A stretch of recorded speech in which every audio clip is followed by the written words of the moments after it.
Historiquement, la France a entretenu des liens économiques étroits avec ses anciennes colonies africaines, notamment à travers la zone Confer.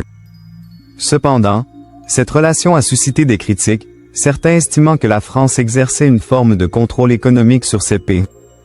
Par exemple, les pays de la zone CFA doivent maintenir 50% de leurs réserves de change auprès du Trésor français, ce qui limite leur autonomie monétaire. De plus, la politique monétaire de la zone CFA est dictée par la Banque centrale européenne, ce qui empêche les pays africains de mener des politiques monétaires indépendantes adaptées à leurs besoins spécifiques. Au fil des ans, la France a perdu de son influence économique en Afrique.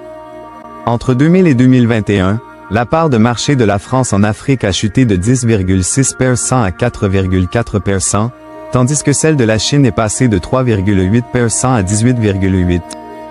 En 2020, le commerce de la Chine avec l'Afrique subsaharienne a atteint 146 milliards de dollars, tandis que celui de la France était d'environ 25 milliards de dollars. États-Unis, domination économique des États-Unis. Les États-Unis possèdent la plus grande économie mondiale, représentant environ 25% du PIB mondial nominal. Le dollar américain est la principale monnaie utilisée dans les transactions internationales et sert de monnaie de réserve mondiale.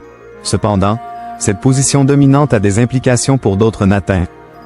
Récemment, des investisseurs mondiaux ont commencé à réduire leur exposition aux actifs américains en raison de l'incertitude économique et des politiques protectionnistes de l'administration. Cela a entraîné une volatilité accrue des actifs américains traditionnellement considérés comme sûrs, tels que les obligations d'État et le dollar américain. Défis économiques mondiaux. Les politiques économiques des grandes puissances ont des répercussions mondiales. Par exemple, les tarifs douaniers imposés par les États-Unis ont perturbé les chaînes d'approvisionnement mondiales et ont affecté les économies d'autres as.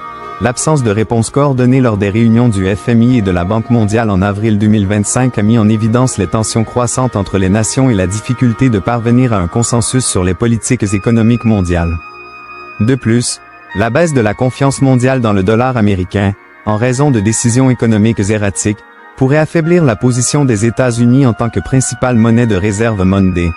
Des alternatives, telles que le yuan chinois ou les crypto-monnaies, gagnent en popularité, ce qui pourrait redistribuer les cartes sur la scène économique mondiale.